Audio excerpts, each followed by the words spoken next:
Hablemos del mundo del 99% del que nos habla la Cábala, algo similar al mundo de las ideas que nos presentó Platón. La realidad familiar que conocemos es el mundo del 1% en el que vivimos, o lo que nos decía Platón, el mundo material. Sin embargo, lo que existe al otro lado de la cortina, el 99%, es en última instancia mucho más influyente. El reino del 99% es la fuente de satisfacción duradera.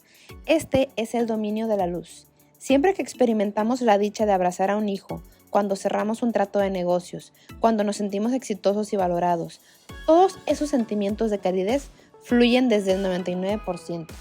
La realidad es que no hay nada nuevo bajo el sol. Antes de Thomas Edison, la civilización vivía prácticamente en la oscuridad si la comparamos con el mundo de hoy en día, iluminado a 24 horas con luces de neón, brillantes, fluorescentes y halógenas. ¿Pero realmente Edison inventó algo nuevo cuando desarrolló la bombilla de luz? ¿O acaso esa información ya existía? ¿Descubrió realmente Albert Einstein algo nuevo con su teoría de la relatividad o esta siempre estuvo ahí? ¿Inventó Sir Isaac Newton la gravedad? Edison, Einstein y Newton se limitaron a revelar algo que ya existía. Entonces, ¿dónde estaba escondida toda esta información antes de que estas grandes mentes la descubrieran? Detrás de la cortina, en el mundo del 99%. Otro ejemplo es la Sinfonía Eterna de la que hablaba Wolfgang Amadeus Mozart. Él dijo una vez que podía idear sinfonías enteras en su mente antes de escribir una sola nota. Él decía, tampoco escucho en mi imaginación cada parte de forma sucesiva, las escucho todas al mismo tiempo. ¡Qué delicia! Toda esta invención, esta producción, tiene lugar en un agradable y animado sueño.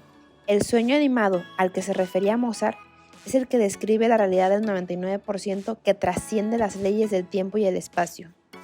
Arthur I. Miller, profesor de Historia y Filosofía de la Ciencia en la Universidad de Londres, escribió que Einstein dijo en una ocasión que, mientras que Beethoven creaba su música, la música de Mozart era tan pura que parecía haber estado siempre presente en el universo, esperando a ser descubierta por el maestro.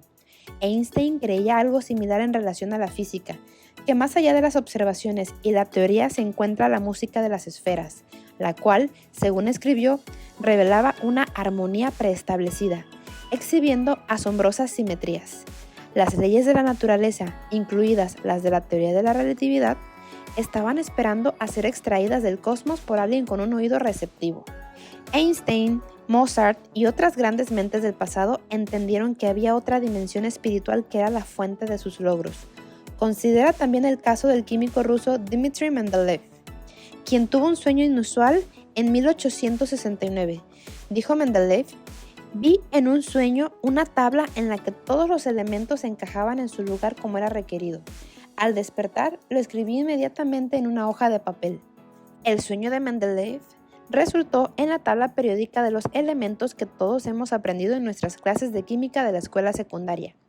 Lo siguiente es un extracto de una carta escrita por Bill Banting, hijo del científico canadiense Sir Frederick Banting, quien ganó el premio Nobel en la categoría de Fisiología o Medicina en 1923 y fue finalmente nombrado caballero por su trabajo científico. Cito, mi padre se exigía más a sí mismo que a los demás. Ansioso por dar a sus estudiantes de primer año de medicina un compendio de sus últimas investigaciones, pensó que el material para su charla no era suficientemente bueno. Para mejorarlo, llevó sus diarios médicos a la cama con él. Horas más tarde, al despertar, garabateó un corto párrafo que posteriormente llevaría al descubrimiento de la insulina.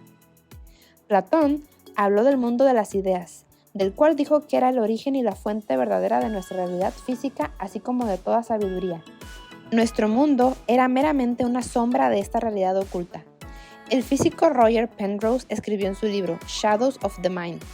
Según Platón, los conceptos y las verdades matemáticas habitan en un mundo real y propio que es atemporal y no tiene localización física.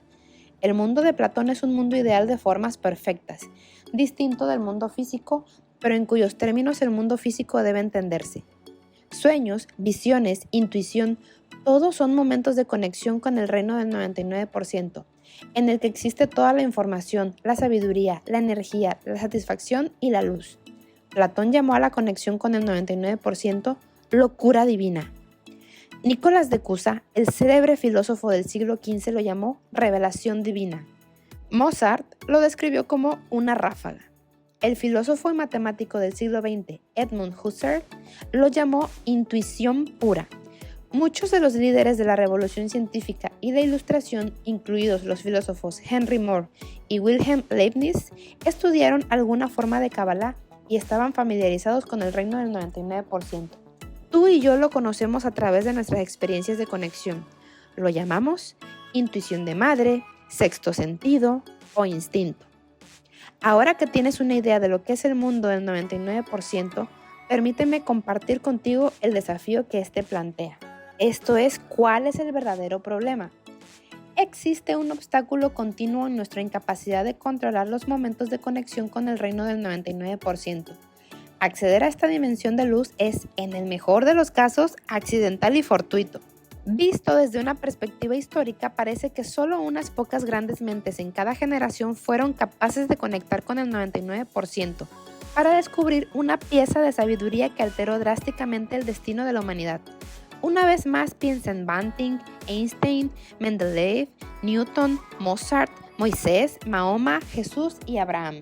La mayoría de nosotros, antes de nuestro aprendizaje de la Kabbalah, no sabíamos de la existencia de un reino tan dichoso.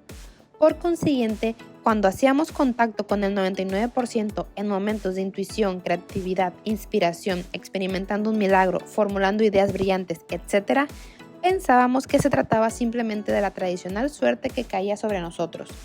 Nos es difícil imaginar algo que no podemos ver y tocar, y mucho menos entender cómo funciona. El Rav Berg describe la realidad del 99% como bailar en el borde de la conciencia, como un sueño tentador que no puede ser recordado del todo. Momentos antes de que el soñador despierte, hay un instante crucial en el que solo un fino hilo conecta al soñador con el sueño. Cuanto más intenta el soñador asirse de ese delicado hilo, más rápidamente se deshace y desaparece la tela del sueño. A medida que el sueño se desvanece, el soñador debe resignarse a despertar a una realidad inmensamente inferior a la del sueño. Imagina ser capaz de acceder al reino del 99% a voluntad. Si pudiéramos, obtendríamos la capacidad de controlar todos los acontecimientos de nuestra vida. En lugar de solo limitarnos a tratar con los síntomas y los efectos, podríamos descubrir las fuerzas ocultas que están detrás de las circunstancias y los sucesos aparentemente caóticos y enloquecedores que acaban repentinamente con nuestra felicidad, dejando insatisfechos nuestros deseos más profundos. Podríamos tener el poder de crear orden del caos. Podríamos utilizar la luz del 99% para derrotar cualquier clase de oscuridad en nuestras vidas. Piénsalo de esta forma. Si alteras la rama de un árbol, solo cambias la rama. Modifica una hoja y solo cambiarás la hoja. Pero si manipulas la información genética que hay dentro de la semilla, puedes afectar el árbol entero, ramas, hojas, frutos, el árbol en su totalidad. El reino del 99% es el nivel de ADN de la realidad, la semilla, la raíz, la causa de todas las causas.